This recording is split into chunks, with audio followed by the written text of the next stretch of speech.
మేడిగడ్డ పర్యటనలో భాగంగా కాళేశ్వరం బయలుదేరిన బీఆర్ఎస్ నేతల కాన్వాయ్కు పెను ప్రమాదం తప్పింది. జనగామ మండలం నెల్లుట్ల సమీపంలో బీఆర్ఎస్ నేతల కాన్వాయ్లోని ఓ బస్సు టైరు పేలింది. దీంతో బస్సును పక్కకు నిలిపివేశారు. బస్సులో ఆందోళ్ మాజీ ఎమ్మెల్యే కాంతి కిరణ్ సహా పలువురు నేతలు ఉన్నారు. టైర్ మార్చడానికి ఎక్కువ సమయం పట్టే అవకాశం ఉండటంతో బీఆర్ఎస్ నేతలంతా కార్లలో బయలుదేరి వెళ్లిపోయారు.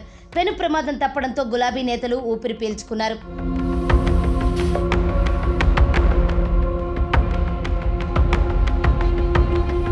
మరోవైపు మేడిగడ్డకు బయలుదేరే ముందు మీడియాతో మాట్లాడిన BRS working president KTR Congress ప్రభుత్వం బాధ్యత మరిచి రాజకీయాలు చేస్తోందని మండిపడ్డారు.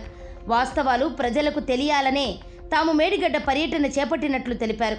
కాంగ్రెస్ పార్టీకి రైతుల ప్రయోజనం కంటే రాజకీయాలే ముఖ్యమని మండిపడ్డారు.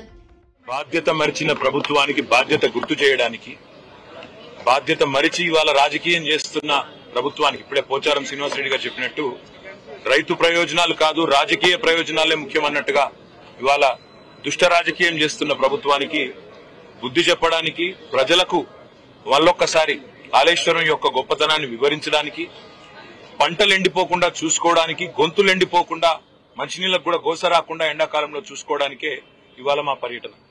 మేడిగడ్డ అనేది ఇప్పుడే పోచారం గారు చాలా స్పష్టంగా చెప్పారు.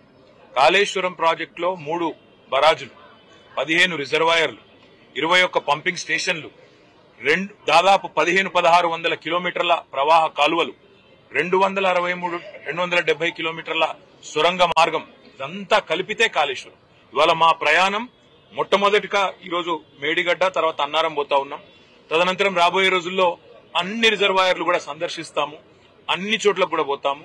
ఇది మొదటిది మాత్రమే, ఇవాళ పర్యటన మొదటి భాగం మాత్రమే. ప్రభుత్వం తన బాధ్యత మర్చిపోయింది.